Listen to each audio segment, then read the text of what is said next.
दोस्तों नमस्कार। चलिए आज का पाठ शुरू करते हैं।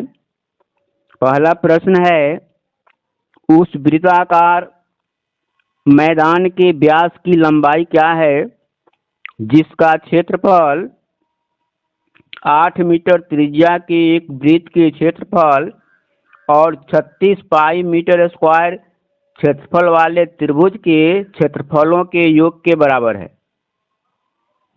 माने एक वृत्त है, वृत्ताकार मैदान है, उसका व्यास निकालना है। यह मैदान है, इसका व्यास निकालना है और इस वृत्ताकार मैदान का क्षेत्रफल एक वृत्त के क्षेत्रफल और एक त्रिभुज के क्षेत्रफल के बराबर है। इस वृत्त का त्रिज्या है 8 और इस त्रिभुज का क्षेत्रफल है 36 पाई। इसका कुछ नहीं दिया हुआ है, इसका व्यास निकालना है। यहाँ 4 ऑप्शन है, 15 मीटर, 20 मीटर, 10 मीटर, एक से अधिक कोई नहीं। चलिए बनाकर देख लेते हैं कि इसका सही उत्तर क्या होगा। कैसे बनेगा, यह पूछे हुए है प्रश्न प्रतियोगी परीक्षा बीपीएससी 24-24 में या 20 जुलाई वाले में। चलिए इसको हम लोग देख लेते हैं कैसे बनेगा। मान लिया कि ए से वृत्त का, बड़े वृत्त का क्षेत्रफल है pi r square. Pi r square बराबर होगा, इसका क्षेत्रफल है, वृत्त का होता है पाई आर स्क्वायर, इसका कुछ 36 पाई दिया हुआ है और इसका हो जाएगा पाई, इसका आर त्रिज्या दिया हुआ है 8, तो 8 का स्क्वायर जोड़ या 36 पाई। 8 का स्क्वायर हो गया 64, 64 और पाई, और यह 36 पाई। दोनों को जोड़ देंगे, 64 पाई और 36 पाई कितना हो जाएगा 100 पाई। तो यहाँ पर पाई आर स्क्वायर बराबर आ गया 100 पाई, माने बड़े का क्षेत्रफल निकल गया, दोनों के क्षेत्रफल के योग के बराबर।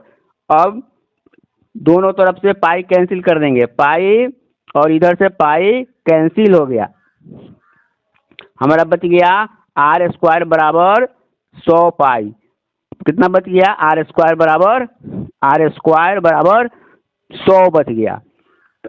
इसलिए आर बराबर कितना हो जाएगा 100 का वर्गमूल स्क्वायर रूट 10 हो गया और त्रिज्या निकल गया, इसका त्रिज्या निकल गया। व्यास कितना होता है, त्रिज्या का दुगुना होता है, व्यास बराबर है दुगुना त्रिज्या, तो व्यास इसका हो जाएगा दुगुना त्रिज्या, त्रिज्या या 10, तो ये हो जाएगा 2 गुने 10 बराबर हो जाएगा हमारा कितना 20 मीटर। आंसर हो गया 20 मीटर, सही आंसर हो गया हमारा यह। चलिए एक और आगे सवाल है, वो सवाल देखते हैं। अगला प्रश्न है 110 नंबर है, ये भी बीपीएससी टीचर एग्जाम जुलाई में पूछे हुए है पीआरटी में।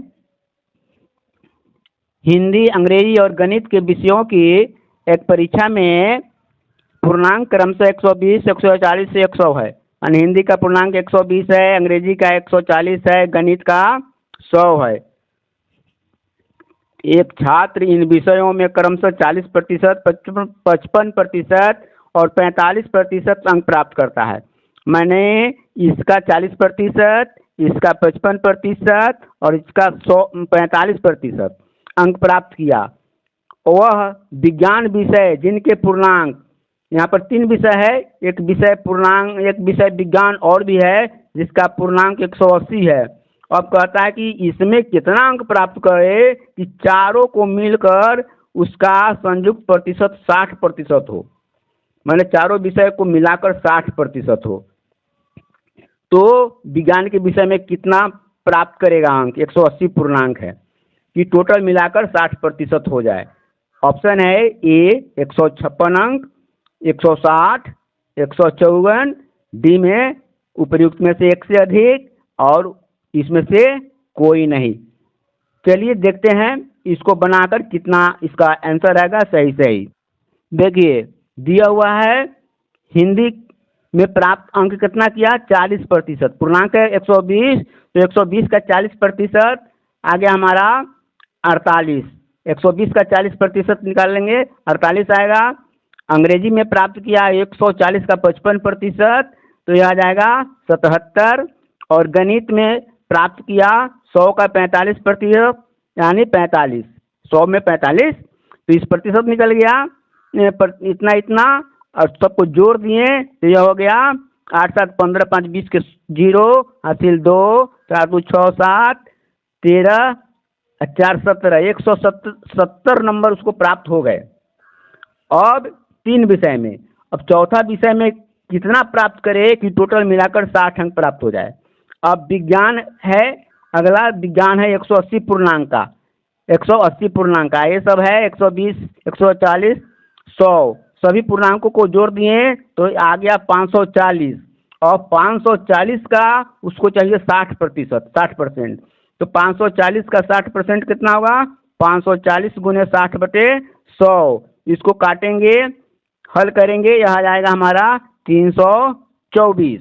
उसको अंक अब चाहिए 324 चाहिए, और 170 यहाँ प्राप्त हो चुका है, तो शेष कितने अंक चाहिए विज्ञान में, तो 324 में हम क्या करेंगे, 170 माइनस कर लेंगे, 170 माइनस कर लेंगे 170, तो हो गया हमारा 4, या 12 में से 7 गया 5, यह बच गया 2, 2 में से गया 1, 154।